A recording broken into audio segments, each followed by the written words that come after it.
In the morning when I'm driving, I really come alive when I listen to my Ronnie, I listen to my Ronnie Q.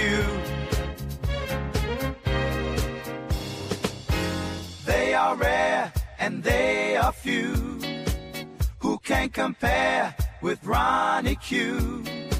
So grab a chair, she's coming through. She's on the air, it's time for Ronnie Q.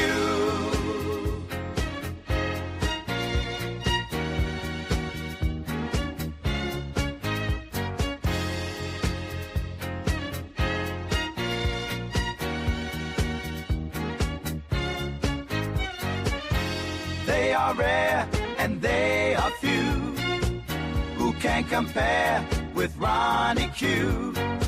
So grab a chair, she's coming through. She's on the air, it's time for Ronnie Q. Ronnie Q. It's time for Ronnie Q. Ronnie Q. It's time for Ronnie Q. In the morning while I'm driving, Ronnie Q. I really come alive when it's time for Ronnie Q. I listen to my Ronnie, Ronnie Q. I listen to my Ronnie. It's time for Ronnie Q.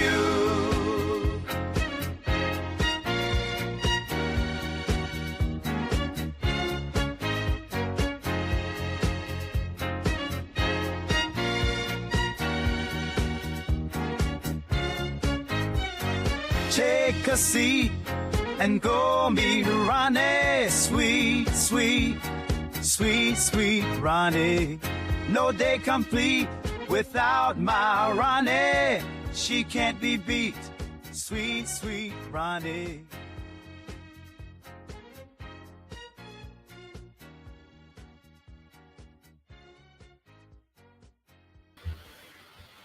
Hello, hello, hello. Thank you guys for joining me. What's good? What's going on? Grand rising, grand afternoon for some of you. What's good? Thank you guys for being here. Please hit the like button on your way in. I would greatly appreciate that. Hey, lovely one. I see you right off the bat. Let me remove this comment. This picture. So, thank you, Palm Reader from LSA. Did that intro from me. Are you subscribed to her? Hey, Room Shaker, how you doing? Deputy Director Voodoo, Max, Grand Rising. Thank you guys for being here. Hey, y'all. Kiva, hello, hello, hello. we can only wish. Naturally Lux. Let me see what she's talking about. I have a close family from Brooklyn. I used to come for the summers. Wait a minute. Let me see what she's talking about. Oh, she's talking to Brooklyn Mom. Hey, Naturally Lux. How you doing? Only thing he's in charge to allow that man in the what's the worst decision ever. They made the decision. Hey, Brooklyn Mom. Grand Rising to you. Good morning, Ronnie Q in chat. Girl, I watched that and couldn't believe it. At this point, President Elon Musk, that is all. America, y'all better get it all the way together, I think is what she's saying. Okay, so, hey, Spicy Dicey. It is so good to see you, my mod. Hold on.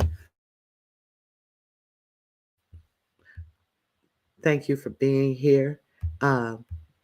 Bernice, thank you for being here. Okay, yes, 4547 has been running amok out here. 45 and 47, 45, 47 is my term over here. I don't even want to give him that much. So, 45, 47 is what I go with over here myself. You can say 45, you can say 47. I just say 45, 47, so you know who I'm talking about. You do as you please. Okay, so it is Black History Month, even though certain people want to X it off of the calendar, the consciousness. It's not going to happen over here. So if you, the few of you who have been following me since I do mostly non-beef sector, but since I do more newsworthy things, may already know that I have started each segment off with Black History uh, representation. So let me share something with you. Here we go. Now you may say, Ronnie Q, how is this Black History? What are you doing, Ronnie Q? Well, let's see. Let's see exactly how this is Black History. Okay.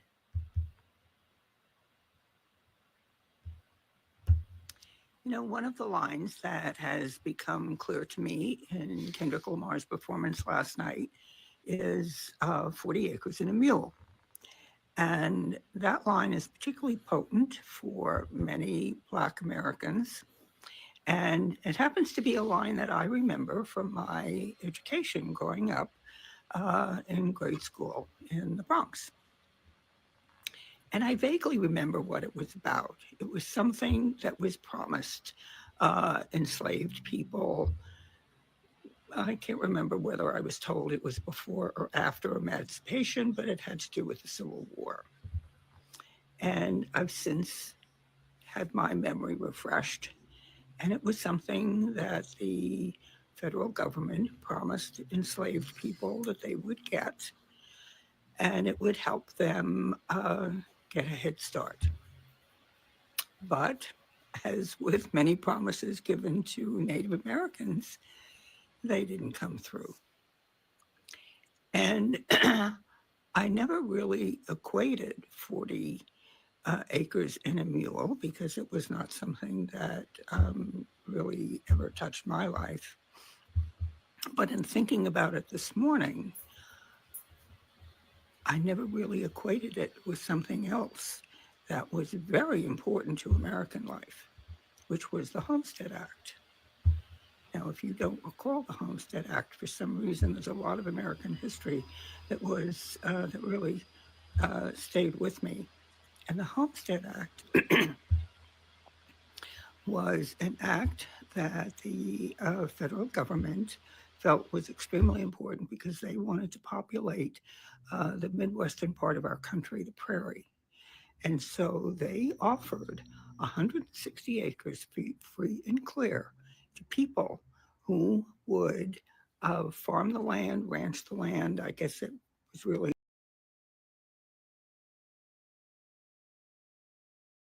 Hold on. I don't know what happened. Hold on.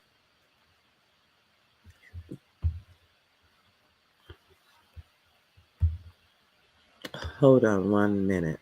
I don't know why that stopped sharing. Hold on. Let me get you back over there.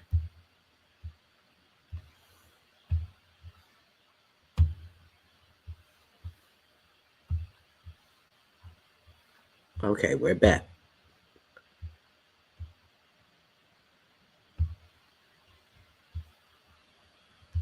Was really only good for farming, but they would give free and clear 160 acres to people, and they had mapped out a huge swath of prairie land.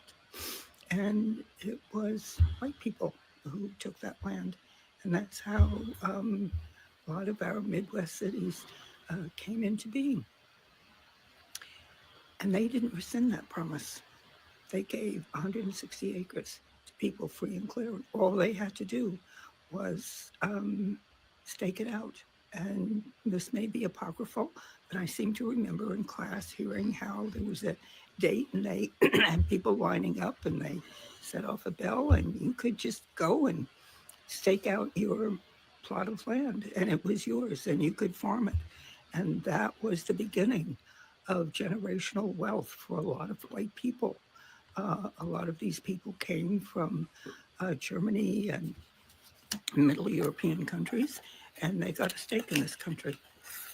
And here we have enslaved people who were brought over against their will and finally released from bondage and promised for their servitude they would be given 40 acres and a mule and a mule, and they got nothing, and they had to start from scratch.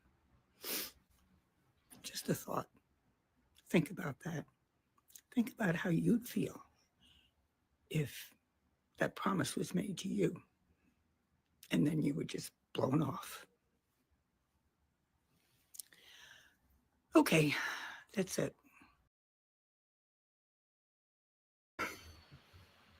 Facts upon facts upon facts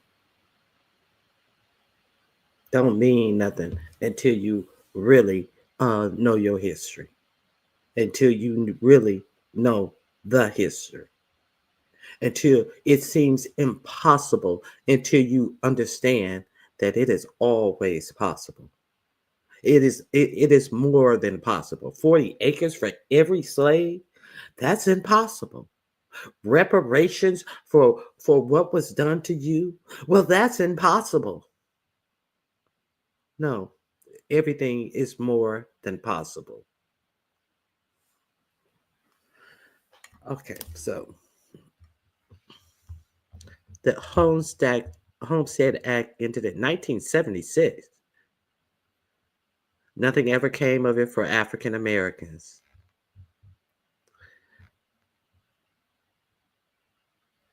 Wait a minute. You mean 1976? You mean, or 1876? You said it started in 1862. Do you mean 1876? I don't know. I'm trying to be clear.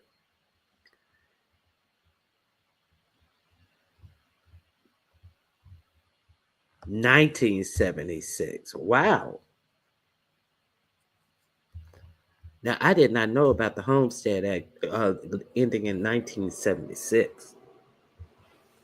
Okay, so I just wanted to get a little feedback from you guys about that little fact, or we can go on. She was talking about Kendrick Lamar's performance for the Super Bowl, and she said that was one of the things that stood out for her. Is the 40 acres in a mule line, and then I guess seeing everything else that the performance was representing, it finally clicked for her. Like, wait a minute, you know. Sometimes that's how it worked for some people. They don't understand it until they can understand how something affects them. But at least she understood it. It is what it is. Sometimes that's how the cookie crumbles. Okay, let me see. I think I have. Oh, that link is in my description box. All of the links that I use are in my description box. This. I don't even. Oh, that's her. Okay. All of my links are in my description box. Let me see. I want to update you guys on something that is very unfortunate. Um, we were talking about somebody getting arrested, and I said getting charged with a crime. And I said, it really doesn't matter if they get charged with a crime or not, because a lot of times they wait until all the hoopla has died down, and then they drop the charges. So this is one of the things.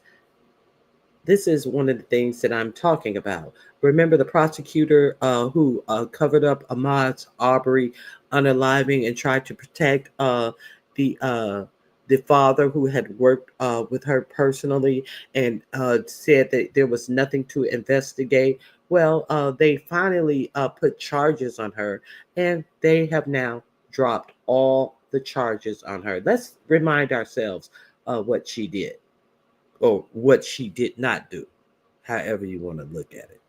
Okay.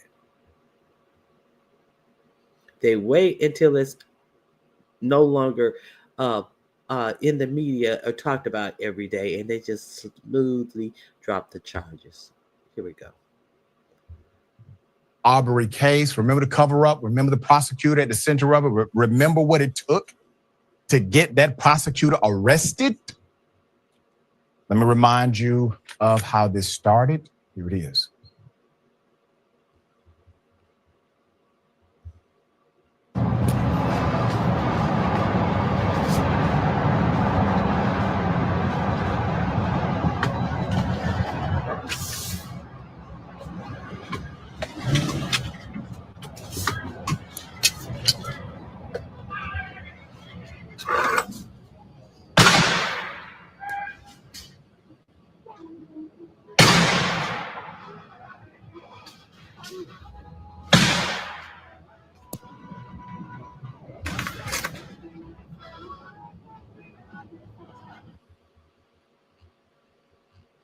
Put it up full mass.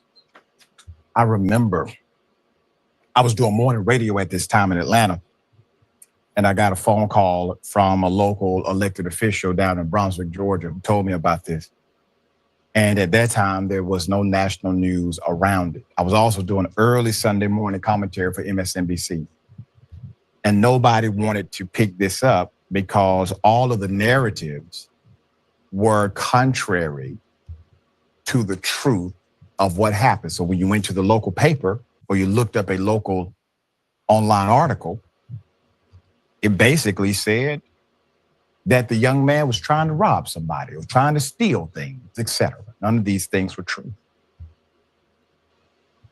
We found out later, once it did receive national attention, I was able to speak to the family. We were able to interview them on the show. That at the center of this was a prosecutor who nobody knew touched anything, but it came out. I have a hell of an update for you, and it's not going to make you happy. Georgia prosecutors sustained a humbling defeat in court as the judge in the Jackie Johnson misconduct case, that's the prosecutor at the time, tossed the final remaining charge against the former Brunswick Circuit District Attorney accused of obstructing the investigation into Ahmaud Arbery's killers. The felony charge of violating oath of office was vacated after Johnson's attorneys argued the 2021 indictment was riddled with technical errors that ultimately failed to show she had violated the law. Put up the judge. Senior Judge John Turner said in court, quote,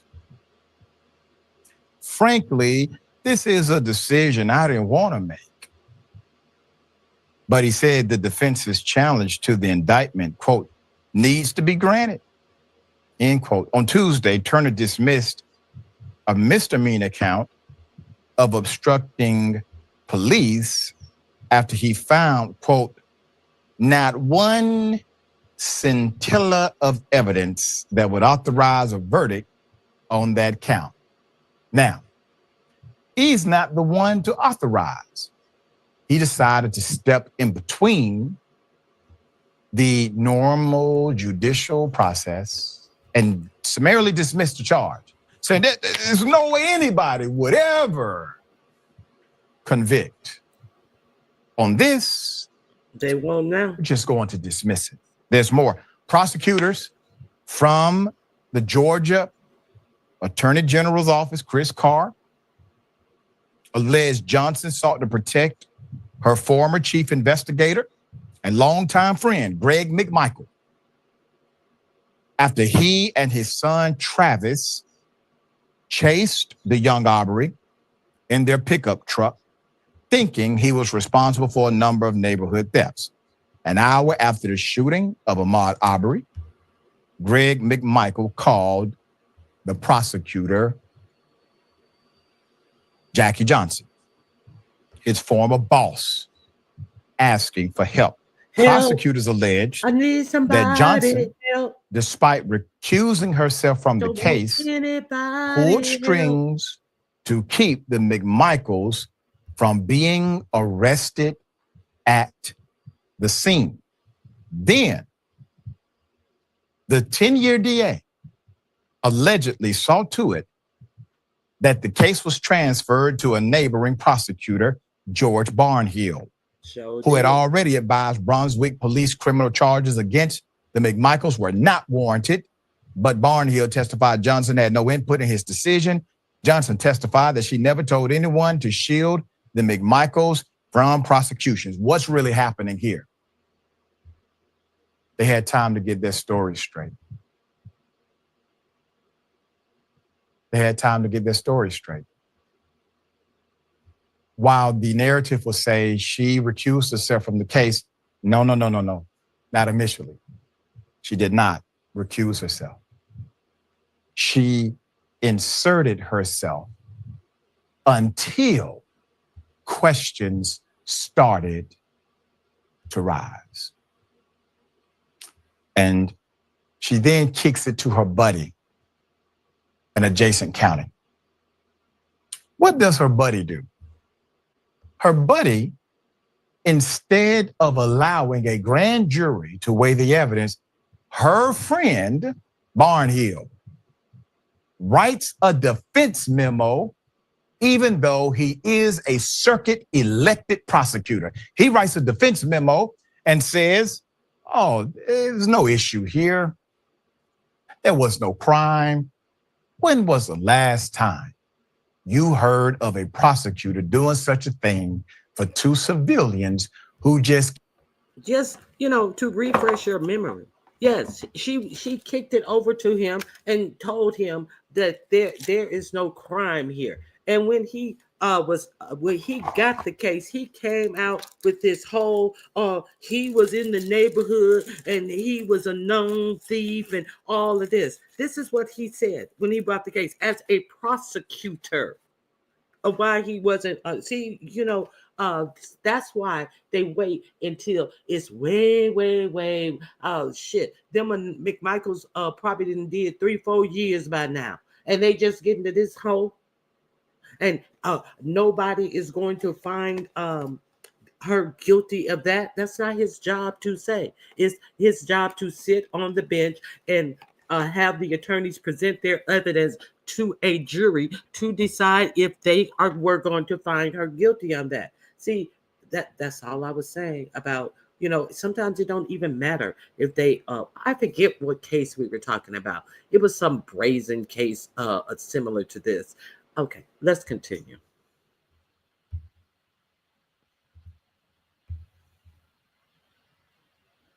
Where is it? Oh, here it is. Killed an unarmed human being. Never. And you never will. The prosecution's strategy has brought on plenty of second guessing. Their own expert witnesses on how district attorneys handle conflicts of interest testified that they did not see any illegal behavior from Johnson. They were also unable to prove their claim that Johnson instructed two Glenn County police officers not to arrest Travis McMichael. Now, when this story first went national. Well, if she didn't instruct them not to arrest Travis McMichael, if she didn't direct them to do it, it's time for them to fucking lose their goddamn jobs because they did not do it. So if their job is on the line, are we going to get them telling us that they didn't arrest him because she told them to? See, their job should have been on the line in the first place. See, because you can't go to be riding with your friend and he tell you to stop at the store, and then he go in and come out and he done robbed the damn store. You have absolutely no knowledge about it, and you not get charged with a crime, the same crime that he's being charged with. Can you or can't you? You see how this justice system, oh my God. Anyway, you can't do that, but they can. The reason why the arrest wasn't made is because Johnson got involved. That's according to the narrative at that time. Now, did Johnson call the cop on the scene? No, of course not. How did this really go down? The police chief and Johnson, they have a conversation. Police chief likely gives it to command. Command, a sergeant perhaps, then gives it to the street cop. As I said before, they got their stories together. One of the officers, Stephanie Oliver, told jurors that she never discussed the case with Johnson. The second officer wasn't even called to the stand. Do you hear me? The second officer wasn't even called to the stand. In a statement, Carr said, prosecutors stand by the case we presented, and we regret the jury won't get to decide. Did we pull their phone records? Did we pull their text data? Did we pull their proximity matches to see if they were in the same vicinity at the same time based on cell towers? And after doing that, did anyone pull video to see if their license tag was at the same place, same time? Why was none of this investigated? Why do we not have this evidence? Why do we not have this information? Because I guarantee you, they had conversations with each other. Arbery's mother, Wanda Cooper Jones, said in a statement, through her lawyerly merit, that she was, quote, disappointed, though not altogether surprised by the outcome, but was grateful Johnson was prosecuted. Wanda Cooper Jones deserved her day in court to confront Johnson and expose her corruption. The statement continued. Through her powerful testimony, she forced the world to see how a legal system meant to deliver justice was instead weaponized against her son. It's doubtful a trial would have happened if not for Cooper Jones, who breathed new life into the investigation of her son's killers when she discovered the close connection between Barnhill, that's the other prosecutor, and Johnson, who employed Barnhill's son as a prosecutor. Arbery's mother made the discovery on her own and asked the elder Barnhill to recuse himself from the investigation, which he eventually did. Cooper Jones insisted that if given the opportunity, the jury would have convicted Johnson. Yeah, and that's the reason why they stopped the trial, because if the jury would have received it, they would have said guilty. Welcome to America. Sharon. All right, so I just wanted to share that with you guys. Hey, Yaya, grand rising, grand afternoon to you. Okay, so that's my two presentations for Black History. A lot of injustices in these Black History presentations. All of the Black History presentations that I've done prior to this have talked about the greatness and the great minds and ingenuity of us Black people. But these two today just really showed the injustices that have been brought upon us as Black people from the times that we were freed from slavery and to up until today.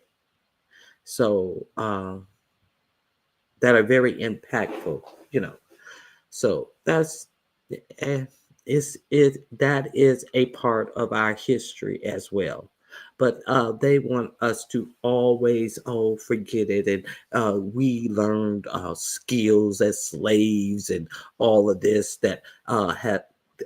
How can we learn skills as slaves. But then when you talk about reparations, they want to tell you that nobody in slavery is still living, and the ancestors of slavery shouldn't get reparations because they weren't slaves themselves.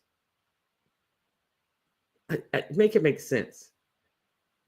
And try to tell you slavery wasn't so bad because the slaves learned a trade. Are you serious? The slaves already had this. You owe us for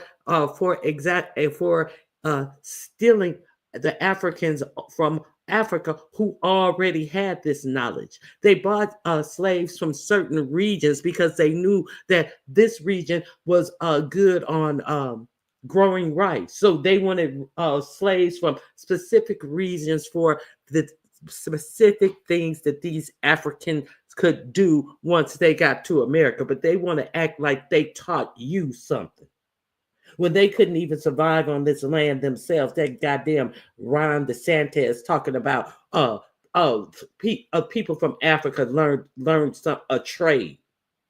No, they learned you motherfuckers some trades. Learned you. They learned you. They taught you some trades. They learned you some stuff. Okay, so that's all I gotta say. They get me upset. Do not get me upset, Jill's comfort zone. Hey Jill, what's going on? Ronnie Hugh, are you aware 4547 stated that he doesn't want blacks in the armed forces? Well, no, uh, listen. Okay, no, I'm not aware of that. I'm going to tell you I'm not aware of that, but I am going to tell you based upon that Pete Hedge whatever the fuck that Pete drunk stuff that he has made the defense Department of Defense over the Departments of Defense. That is obvious because one of the main things that they are trying to tear down is the black generals that asked that if they were not qualified, that they dummy down the test is the reason why they have so many black generals. When he took over for somebody, a black man, Lloyd Austin, who was 100 times better, more professional, had more military accolades and experience, and uh, commanded so many fucking people in the military, and then to turn around and give it to his drunk ass who just served in the military and was over a battalion, a little company of his peers, and he got the same jobs. That should tell you something. Now, where did he say this at? As a black female veteran, uh, I was DEI. Then white males, females was weak when I served. Where was this said at? I got. Was it said in this press conference he did this morning?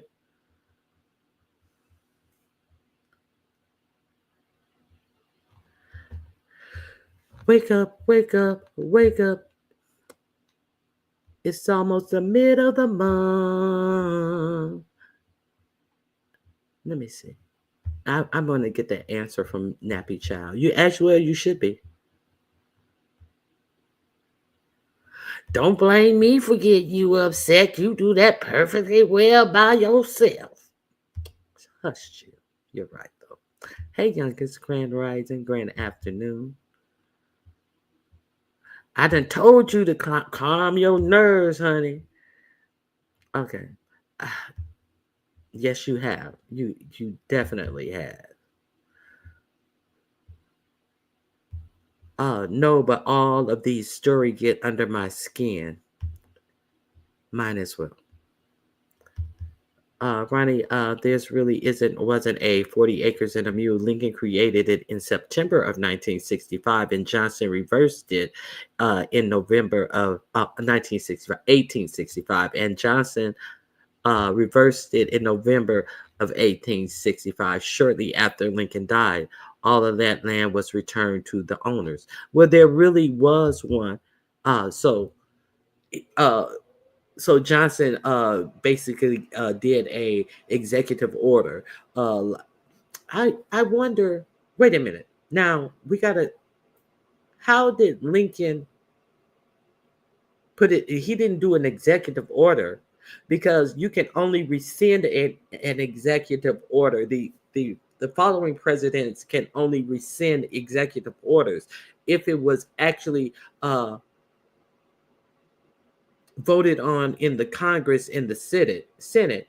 He just couldn't rescind it by just wiping it out. We know this by the things that like affirmative action and all of the things that 45, 47 is trying to wipe out with executive orders are not lawful. So I'm wondering, maybe it was an executive order that I don't know. It was it an executive order, the 40 acres and a mule thing that Lincoln passed down.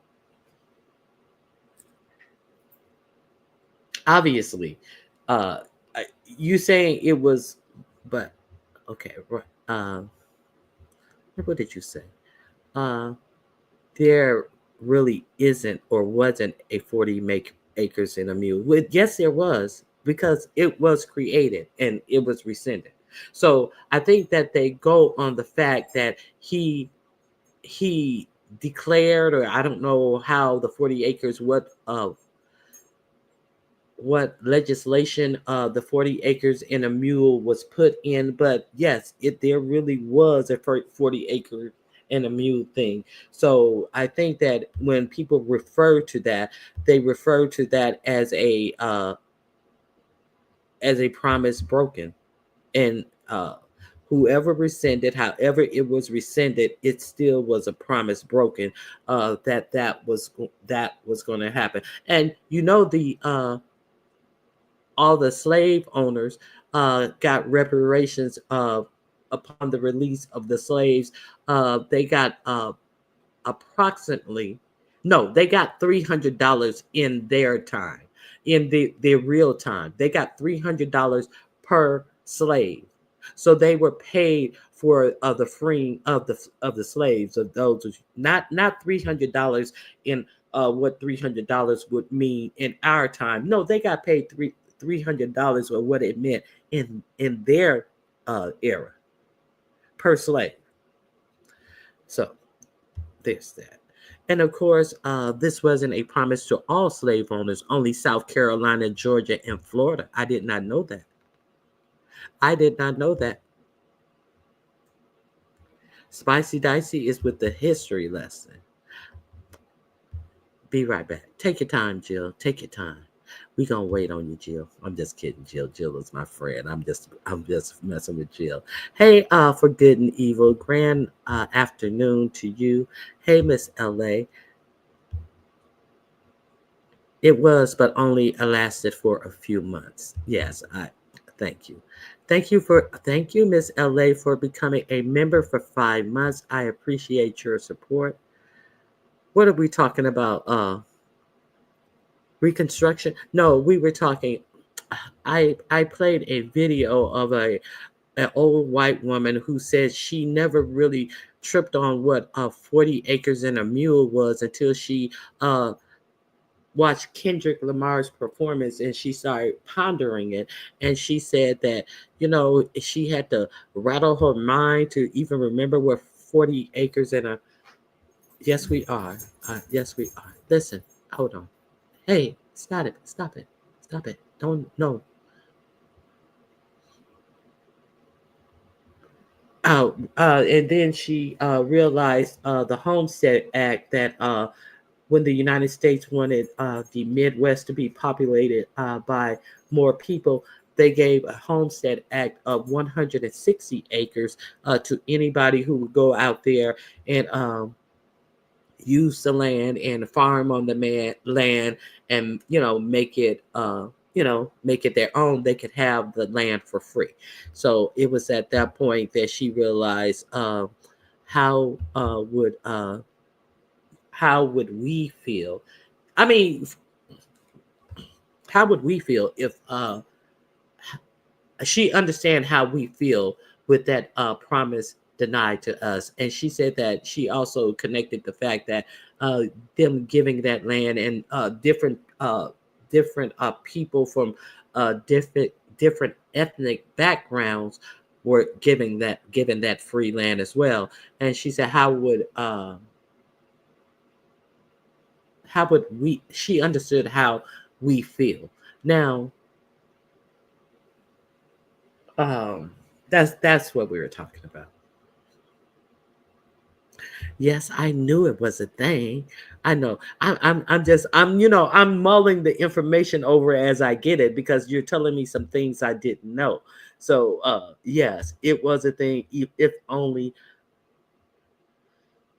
Okay, no means no. Hello, Ronnie Q. There's another case in the same place as the Arbery case. It was recent. The mother said that the son was found deceased in the front seat of a car, and the driver was let go, and no answers. Mm. Thank you for that information. I'm gonna check that out. Brunswick, Georgia, where the now where the driver a white man or a black man? What type of, how was the son unalived, or what were the circumstances of his death? That would be interesting.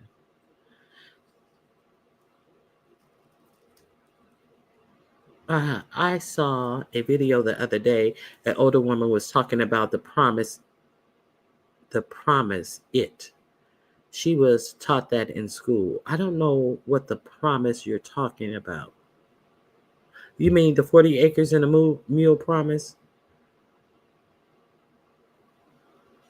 We have to go deeper. The land was to be leased for 3 years, then they would get the land.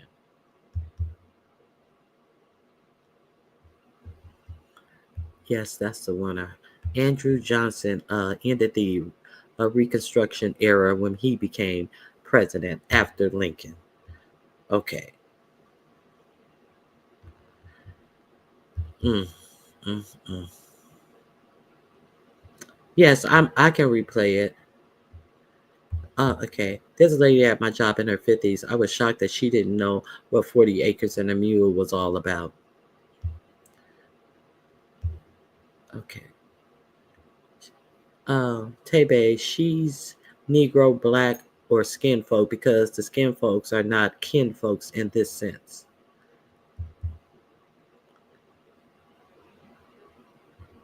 Okay. They don't know who the driver was. The police let the person go. It's not getting any social media traction, and it should.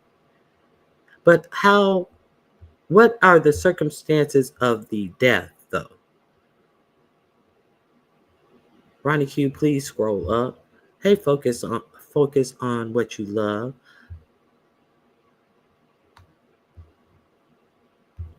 I'm gonna scroll up. I'm in the graduating class of 2024, and we were never taught 40 acres and a mule. I know I live in. Oh Lord, oh Lord, oh Lord. I know you wasn't taught about that. So I figured it was an Indiana thing. Our parents were the ones who taught it to us. Hey, Hood Scriptures, Grand Rising. Let me scroll up. Douglasville, Georgia. Okay, I'll check out Douglasville, Georgia.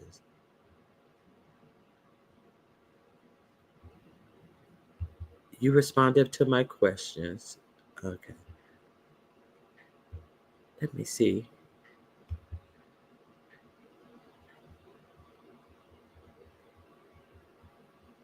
Okay.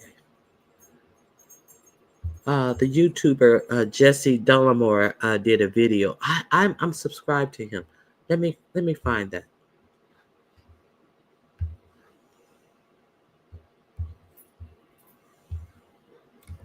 I'll find it. I'll find it right now. Yes, I am and you guys may want to subscribe to Jesse Dillamore a page as well. Very informative. Let me look for the video.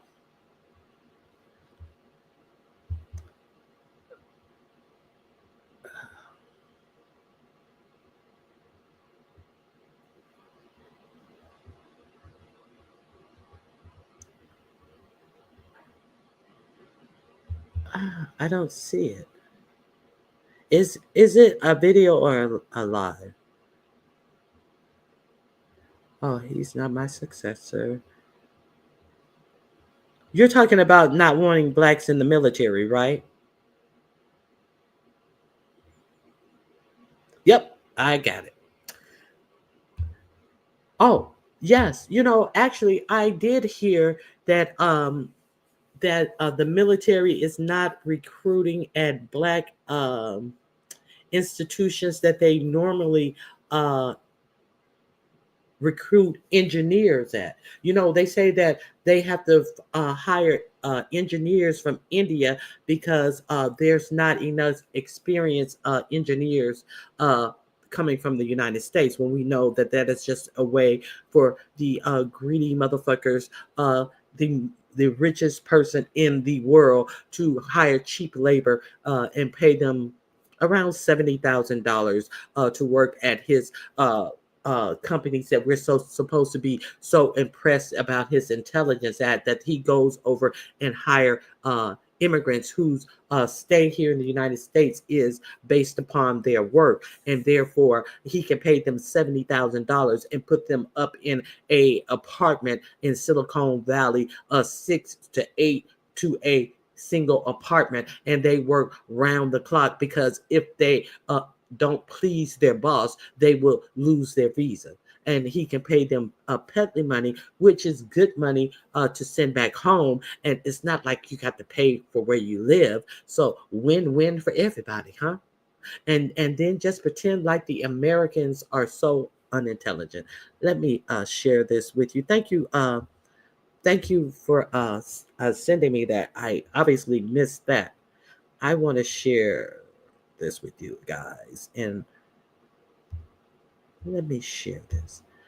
So they're pretending like black people are not intelligent, and they are no longer recruiting black people, the smart black people, into the military. So, and you have Pete drunk self in the over the military, who wants to review all people who have any type of high ranking in the military, because surely the military has dummied down their standards. So let's check this out. Thank you. I appreciate this. I'm sharing this under fair use for news reporting. If you're not subscribed, I know I'm banging this drum a lot today. Please subscribe. I am fewer than 50,000 subscribers away from a million subscribers. Bananas. Seriously, I'm so lucky. I am not worthy of this platform. You have saw fit to subscribe and be interested. Please subscribe. I talk about the news. Very informative. My trying to motivate people to do the right thing, to get involved in politics, and I am beyond humbled. I thank you very much. Anyway, if you're not subscribed, please subscribe. On February 6th, let's talk about this. On February 6th, I did a video. The title of which, if you want to go look for it, is Racist Trump Threatening Criminal Charges for Companies That Hire Black People. And in the thumbnail, because it's YouTube and you got to give a little bit of a mild clickbait, even though I stand by both the thumbnail and the title in this case, Trump bringing back segregation. And here's the description of the video. Jesse talks about Trump's dispatching of his Attorney General, Pat Bondi, to threaten criminal prosecutions of private companies who have DEIA policies to enable the hiring of Black, LGBTQ, etc. employees. So Donald Trump is threatening criminal action against private companies who have hiring policies that are their business, right? A lot of people push back. Oh, that's total clickbait. They're not bringing back segregation. They're not trying to not hire Black people. This is just your liberal fever dream. There was all kinds of hateful, idiot comments of people who aren't clearly watching the landscape of what's taking place in the country, or are partisan hacks who are trying to cover for Donald Trump and their racism. Enter military.com. This isn't the New Republic. This isn't The Intercept. This isn't Mother Jones. This isn't a left-leaning journalistic outlet. Excuse me. This is military.com, an outlet that covers stories and has an understanding of what goes on in the military, has access to people. And there's a quote in here. In fact, I'll just read this quote. "It's fucking racist," one active duty Army general told military.com on the condition of anonymity to avoid retaliation. To avoid retaliation, this active duty general had to remain anonymous. Here's the headline: "Military drops recruiting efforts at prestigious Black Engineering Awards event." Okay. So he had to remain anonymous because he's an acting general. So I already told you that the Lloyd Austin, who was the Secretary of Defense, he had to give some of his orders that he wanted people to pay attention to white generals and things like that, because he understood that they would take them more seriously if they came from the right general. And he was head of the whole motherfucking armed forces. And so I can understand why this general needed to say anonymous. I played this for you guys. Lloyd Austin was either my first or second person I highlighted during Black History Month. And he said, they asked him, had he had problems in the military? He said, yes, he did. I will play a little bit of that. Let me finish this. I go too far. Let me go. Now, let's take a step back before I read from this. The narrative by Republicans, the narrative by Donald Trump and other racists, yes, other, including him, others who are racist, is that DEI just wants to hire any Black body, whoever, just, get them in there. They're Black. That's good enough. They act as though qualification has nothing to do with it. That it's just the color of your skin, and that actual qualified white people get boxed out of jobs so that an unqualified Black person or gay person or trans person or woman, or name your hated group by Republicans, so they can get the job. That's what they would have you believe, right? So why, in this case, would they pull out of a prestigious Black engineering event that I think they said was like ripe with talent? It's the most dense talent venue, or something like that is how they describe it. You're turning down the possibility of hiring wildly talented, wildly intelligent, wildly skilled candidates for jobs within the military only because they're Black. It's the reverse of what they claim, because they're liars. They're racist, white supremacists. They've allowed the white Christian nationalist agenda to take hold, and now they have Pete Hegseth, a white supremacist, as the Secretary of Defense to put this into action. And as I talked about in a previous video, the makeup of the military is just about 50-50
white, and then minority groups, Latino, Asian, Black. Roughly 50-50. I think it was 49.6% Black and Latino, Black and brown folks, right? Here's the article. Hey, check it out. This little bullet right here is worth as much as all of those bullets inside of that case. What do I mean by that? Well, the Army and other service branches are abandoning recruiting efforts at a prestigious Black engineering event this week, turning down access to a key pool of highly qualified potential applicants amid President Donald Trump's purge of diversity initiatives in the military. Until this week, Army Recruiting Command had a long-standing public partnership with the Black Engineer of the Year Awards, or BEYA, an annual conference that draws students, academics, and professionals in science, technology, engineering, and math, also known as STEM. The event, which takes place in Baltimore, oh no, that's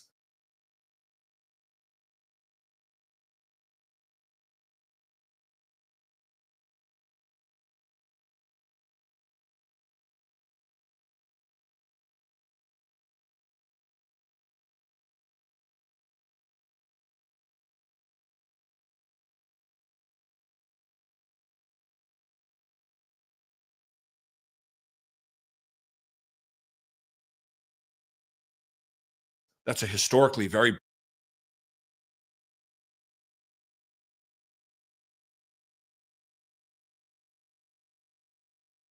Black city. I see why they wouldn't want to go. Very scary for white Republicans. Ooh.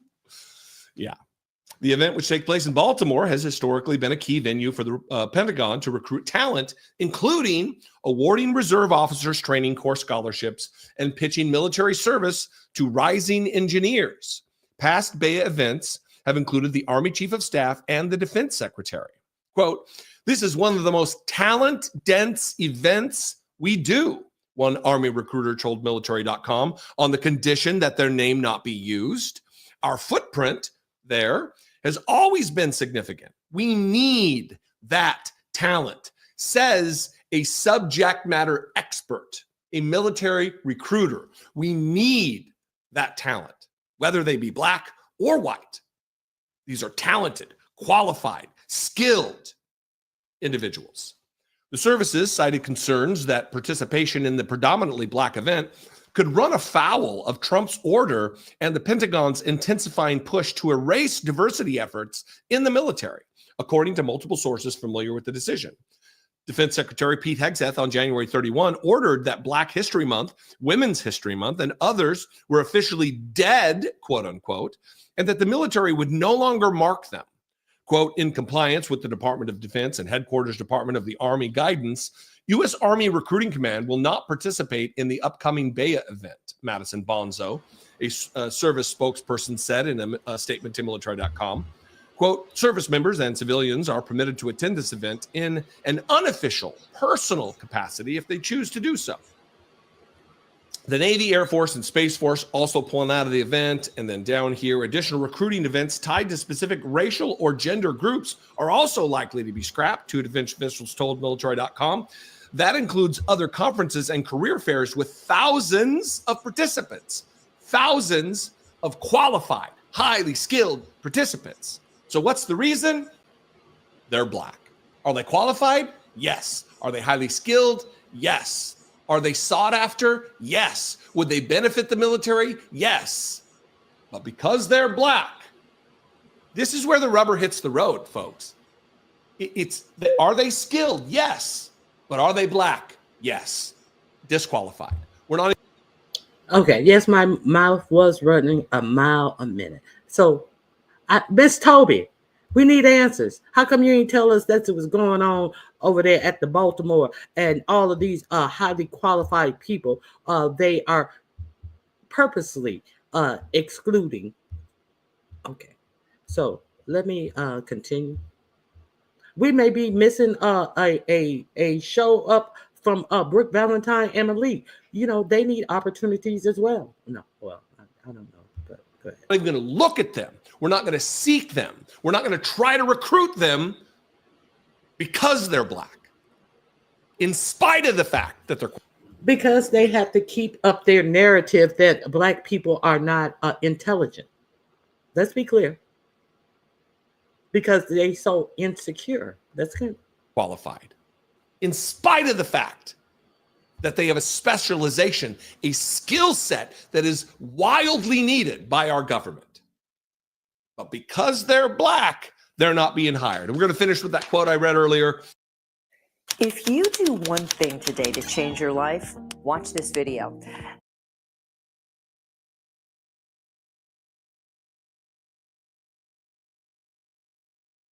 One active duty Army general told military, but because they're Black, they're not being hired. And we're going to finish with that quote I read earlier. It's fucking racist. One active duty Army general told military.com on the condition of anonymity to avoid retaliation. For the Army now, it's Blacks need not apply, and it breaks my heart. That's not coming from me. That's not coming from me, critics who said, oh, Donald Trump's not in for the segregation. You're just lying. You're a libtard. Hurt me there.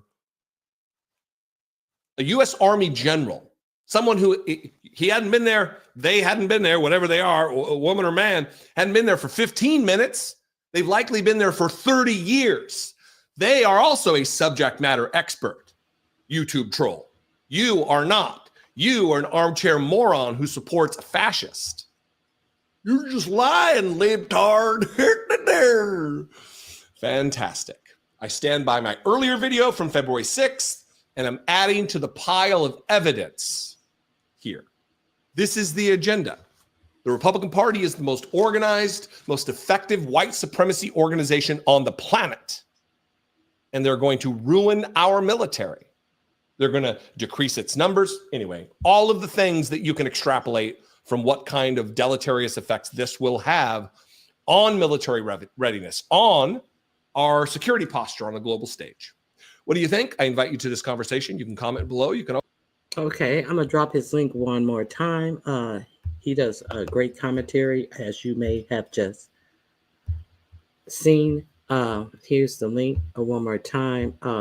Please go over there and give him a subscription if you like what you just saw. Now, I am also going to show you once again a contrast of defense secretaries. I'm going to compare and contrast a Black defense secretary with the newly minted white defense secretary that got so many yes votes from the Republicans. They needed 4 Republicans to vote no on him. They got 3. Even Mitch McConnell voted no on him. That shocked me. But Susan Collins, Mitch McConnell, and what's the other female Republican? Lisa Murkowski. But Joni Ernst voted yes for him. Now, I showed the confirmation hearings for him on my channel. That's when my numbers really, really dropped. So I showed you guys the confirmation hearings and his answers. And Joni Ernst, who was actually in the military, and understanding that there are grape allegations against this new defense secretary, and he paid off the woman and had her to sign an NDA. See, all these types of accusations are against him. A drunk show up to work drunk, always at work events drunk out of his mind, where people have to carry him back to his hotel. But he promised if he got this job, he'd stop drinking. Only if he got this job, he'd stop drinking. Oh, okay. The abuse of the budgets of the veterans organizations that he worked at, so bad, he fucked over the money so badly that they have to have a forensics accountant come in and go over the budget. So you're about to hear the dogs hollering. Okay, so badly that. So I want to compare and contrast who he took whose place he took. I shared this with you guys once. I'm going to share it again. I think it's important to compare and contrast the man who was going to now review all the generals to make sure the black generals are up to par, are up to snuff. Let's. Okay, so he played rugby and he ran track at West Point. He also did 2 master's degrees and got an MBA on top of that. Rifle platoon leader, scout platoon leader, then company executive officer, battalion commander, and then brigade commander in the 82nd Airborne. He helped lead the initial invasion of Baghdad in March 2003. He rolled his mechanized division straight from the Kuwait border. Okay, I forgot to tell you. I forgot to finish my story.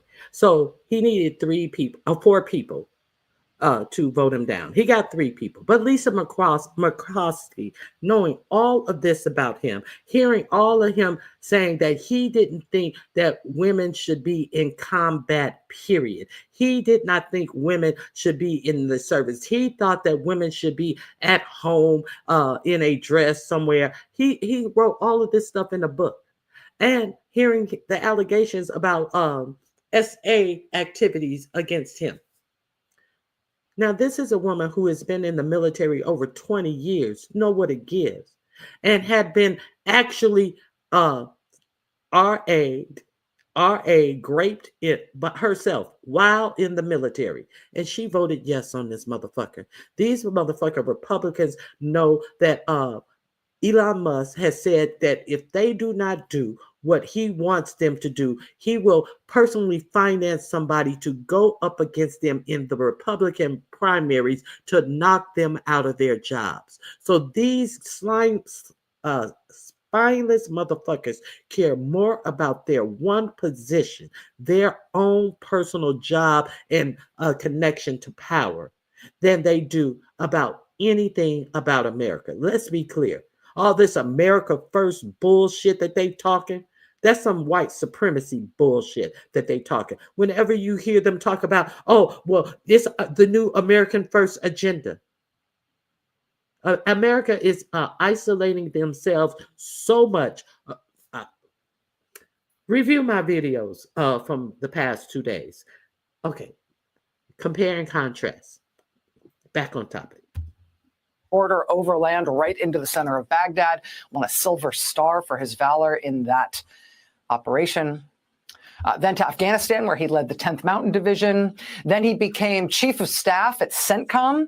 Then he was the top U.S. commander in the Iraq War, in the whole war. He was actually the one who wound down U.S. forces at the end of the Iraq War. He was then named vice chief of staff of the United States Army. Then he went back to CENTCOM, this time as commander of CENTCOM. Then he built and led the force that waged the war against ISIS. And then, and only then, was he considered for the really big job, Secretary of Defense. And that is the man who just left office as Secretary of Defense. The man who just arrived to take his job, he was a platoon leader in the National Guard. But now he too is Secretary of Defense. Both of them obviously honorable records of service. Not equivalent, though, I think you'd say, in terms of demonstrated leadership, experience, complex organizational management experience in particular. I mean, 4-star General Lloyd Austin had led like a whole war or 2. And he had been chief of staff and then commander at CENTCOM just before being named as defense secretary. CENTCOM is the part of the U.S. military that has as its area of responsibility the Middle East and Central Asia and South Asia. That was what he was in charge of. I mean, that was his experience heading in to become defense secretary. That's who has just left as defense secretary. The guy who has just arrived, well, just before he was named as defense secretary, Pete Hegseth, he led 1/3 of the famous Curvy Couch on the Fox and Friends Fox News Channel weekend show. I have to say, it may be that he led 1/4 of the couch, not 1/3. I'm not totally sure how many hosts they have, but we could only find these pictures of him sharing with 2, so maybe he held down 1/3. That said, prior to his time at the Fox News Channel, Mr. Hegseth also ran into the ground 2 small right-wing veterans groups amid allegations, which he denies, of wild financial mismanagement, nepotism, sexual harassment, public drunkenness, and even drinking on the job. For one of those organizations, an independent forensic accountant found evidence of gross financial mismanagement while Pete Hegseth was administering that organization. And so then they made him Secretary of Defense. 2 guys, same job. And, you know, maybe he got the job based on merit and demonstrated capability. Or maybe it was some other factor. I don't know. Your call.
Last night's horrific plane crash at Reagan National Airport in Washington, D.C. was caused by the collision of an American Airlines regional jet carrying 64 people in a flight from Wichita, Kansas.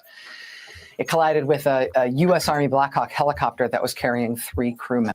Lord, you mean to tell me I was on mute all that time? What I said was he also went to 4547 to get pardons for one person who unalived somebody during the war, and at least 6 people. And he also got somebody pardoned who did something in Guantanamo Bay. This is the person that they want over all of our military forces. So what is that going to make our military forces? Are we going to excuse everything that we do as a part of America's first job? They don't want the best of the best in, because they're not recruiting the DEI people. But these are the type of people that he went to 45 and 47 to get pardoned.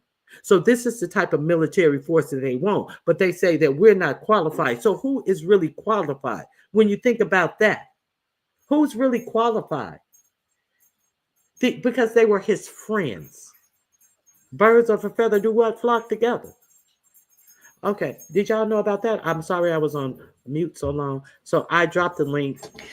Last night's horrific plane crash at Reagan National Airport in Washington, D.C. was caused by the collision of an American Airlines regional jet carrying 64 people in a flight from Wichita, Kansas.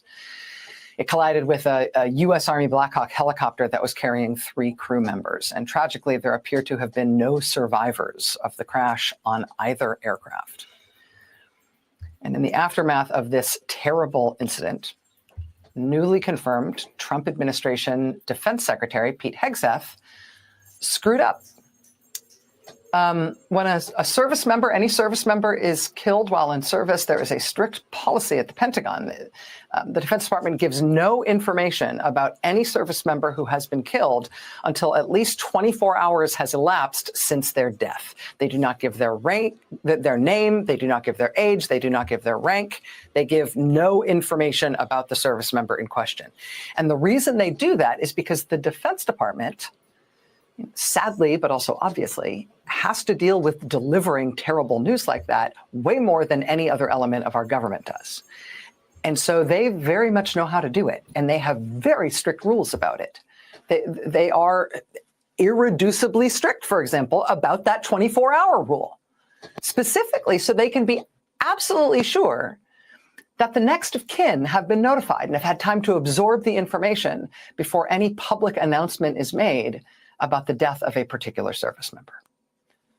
So that's the rule, hard and fast. No names, no ages, no ranks, nothing for 24 hours. And that's not just for service members killed in combat. It's for any service member killed while in service, whether it's a health incident or an accident or a crime or a tragic plane crash, right?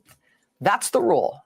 Nothing for 24 hours. And it's a rule for good reason, for reasons of bare human decency, but also just competence at dealing with something very difficult. Nevertheless, Pete Hegseth today just went to the White House and blurted out that it was a captain and a staff sergeant and a chief warrant officer who all died.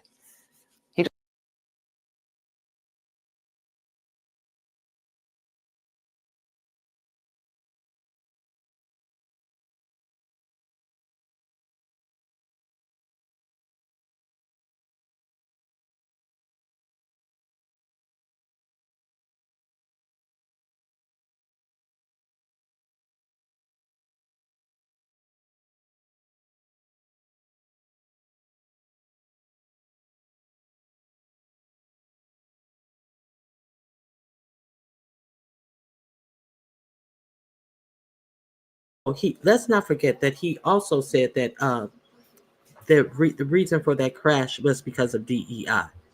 That's what Pete also said about that crash. So now he's not recruiting the best engineers. So I have one more thing that I want to present you about how we are really being isolated by this president.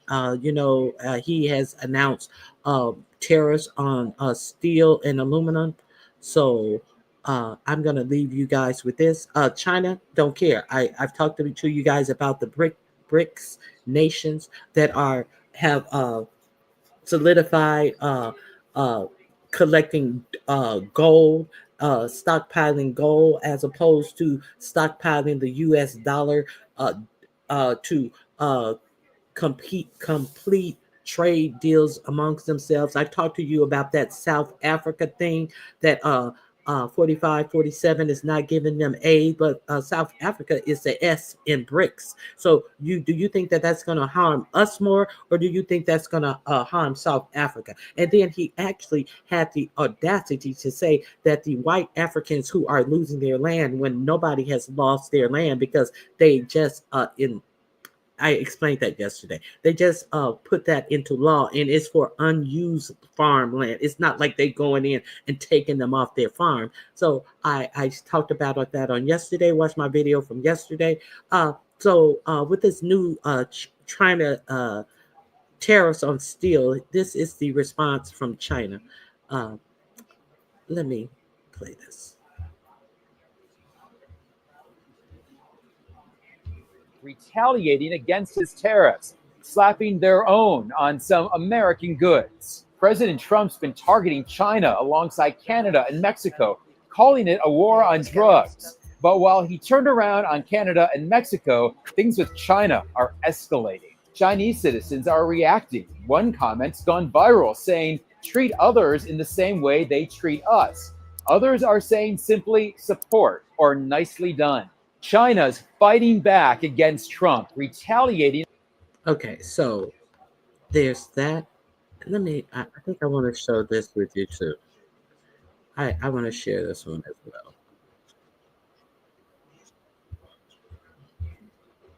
Okay, here we go. One more.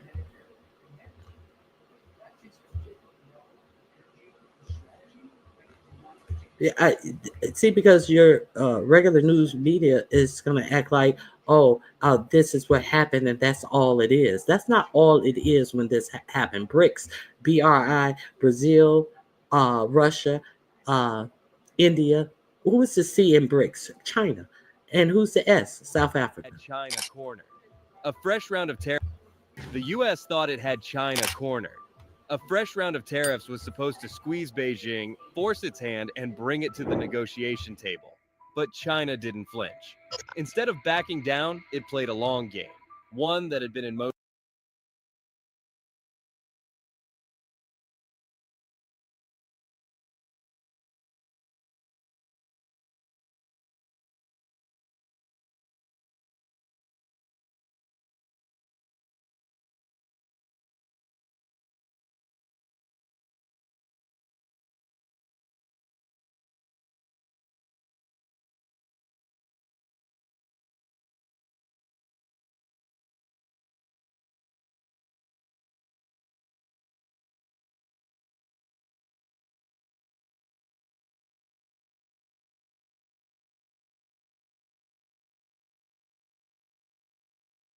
First person that he put sanctions on were our American partners, our allies. And then when Russia attacked Ukraine, what did Russia do? They started selling that oil to China, because Russia is the R in BRICS, China is the C in BRICS. So Russia came up more than they were hampered by the sanctions of the war. So let's be clear. While he's walking around acting as if he's doing so much, all of this crazy shit that he's doing to keep our eyes off what he is really doing, allowing these sycophants to rob our treasury. Now he's talking about the largest supply. They did an interview last night, and this interview where Elon Musk spoke more than 45 and 47. He talked on and on and on. He said that he went through Social Security and he found people who are 150 years old allegedly still getting checks. So this is where all of this talk. But where have they presented any of this evidence of all of this fraud and abuse that they speak of? Nowhere. They have presented no facts to any of these lies that they're coming out and saying. So he's proclaiming that this is what he found in Social Security. So what is he going to do? Social Security is its own account. That's not a government account. That is the people's account, where the people contribute their own money. So he's acting as if he's going to go through and wipe out Social Security now. So this is some of the things that you guys need to look at. So and also they're making us the laughing stock, and they're isolating the United States just to make rich people richer. And these rich people, they're not going to have the problems that you and I are going to have. Let's continue. Ocean for years. Sure, they hit back with their own tariffs, but that was just the opening move. The real counterattack was happening behind the scenes. China tightened its grip on critical supply chains, securing rare materials that the US and its allies rely on. It struck new trade deals with countries looking to move away from American influence. Every move wasn't just about responding, it was about reshaping the global economy itself. Fast forward to February 2025, and tensions hit a boiling point. The US slapped tariffs on over $60 billion worth of Chinese imports, targeting everything from computer parts to electric vehicle components, essential building blocks of modern technology. It was part of a bigger plan, a continuation of Trump's push to bring manufacturing back to the US. The message was clear. Washington wanted China to play by new trade rules. But what happened next proved this fight wasn't just about tariffs. It was about control, power, the future of who runs the global economy. The US said it was all about saving American jobs, but to China, it felt like something bigger, an attempt to challenge its power on the world stage. Beijing didn't panic. it didn't rush. Instead, it made its move carefully, striking right where it would hurt the most. Within days, China announced tariffs on $35 billion worth of American goods. But this wasn't just about numbers, it was about strategy. They went after farming, energy, and automobiles. But the real genius?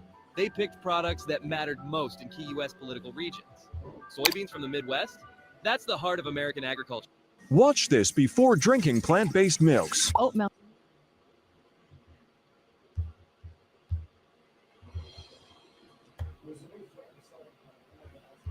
Texas, a major piece of the energy industry.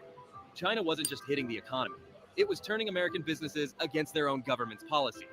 And that was just the beginning. While Washington... Okay, so soybeans from the Midwest. Now, during this freeze, all federal funding, some of that federal funding was going to farmers in the Midwest for them to improve their farms, make improvements to their farms, because they weren't getting any purchases because of what these tariffs. So now that 45, 47, during Biden, they spent hundreds of thousands or whatever to improve their farms. But now with this federal freeze, they're not getting paid. So yes, the farmers are finally realized that many of them voted for somebody who has frozen their funds, and many of them are facing losing their farms. So there's that. Okay. I'm going to play a little bit more of this. Focused on trade restrictions, Beijing was busy setting up backup plans. It strengthened deals with Brazil, Russia, and even Mexico, ensuring it could get the goods it needed without relying on the U.S. But the real power move wasn't in soybeans or oil. It was in something far more valuable: rare earth minerals. These hidden treasures are the building blocks of modern tech. So I talked about the rare earth minerals on yesterday, that South Africa said that if United States cut off their aid, they will not give them their rare earth minerals. Let's be clear, and let's be clear that South Africa is a part of BRICS. So who would more likely get those rare earth minerals from South Africa? Let's understand that Nigeria just became a partner in BRICS, and all of the rare earth minerals that they have. Let's understand that the BRICS are setting up a way that they can exchange goods using their own money. I told you yesterday that oil and gold and everything that is exported is based upon the U.S. dollar. So they no longer have to stockpile the U.S. dollar. The U.S. dollar, it appears, is about to be very, very weakened. And this they are setting up a monetary trade thing that they don't have to go through the G7 monetary trade exchange. They have set up their own. So if you didn't watch my show on yesterday, I dropped the videos for all of this information, and go check it out. The dollar is about to be weakened, and every dollar in the treasury is under the control of the world richest billionaire. Okay, every dollar in the treasury is under his control, because all of these people who are on the muskrat, as who called them the muskrat? Ariana Presley, called Elon Musk and his muskrats. Those are hackers. He has hired hackers. One of them had a company where they were soliciting people who needed a cyber attack done. One of Elon Muskrat has a company, two companies that are registered in China. No, two companies that are registered in Russia, and one that's registered in China that only writes in Chinese. These are hackers. One of the muskrats was fired from one of their cybersecurity jobs for giving away cybersecurity secrets of that said job that he had. So these are hackers who have our information. So that's it. I'm gonna drop this link, and you can finish watching this. And yeah, so this is America. I hope you guys have a great day. If you want to support the channel, I I'm trying to do something different. I'm trying to do something comprehensive and uh, uh, give you guys information. I'm dropping the links. If you miss any of the links, some of the newer ones that I add-ons, I drop in the chat. But I always drop the links in my description box now about the conversation that I want to have. If it's yes, they are professional hackers. Yes, Salt and Pepper. They're professional hackers. Thank you, Ronnie Q, for the video yesterday. Oh, you're more than welcome. Uh, Let me see. We are going to Venezuela the same way we watched the Venezuelan people using shopping carts full of money, to buy bread and eggs. It's going to be us next. So, yeah, you're right.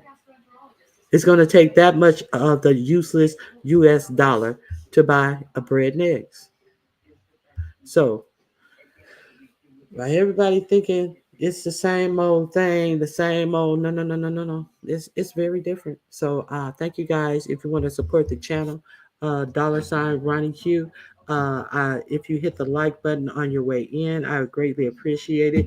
If you like, share, and join some of these links. If you go through some of these links and peruse their content, you will be surprised that a lot of the things that is being presented is not being presented on our regular or for-profit media, because they're in the tank and they have nilled the need to 45, 47 for access. That's all it is. The rich people only care about access, power, and money. So, and access to power and money. So that's all I have for you guys. I thank you guys for coming out. I hope you guys have a great remainder of your day, and I may see you on the YouTube streets. God bless you. Have a good day.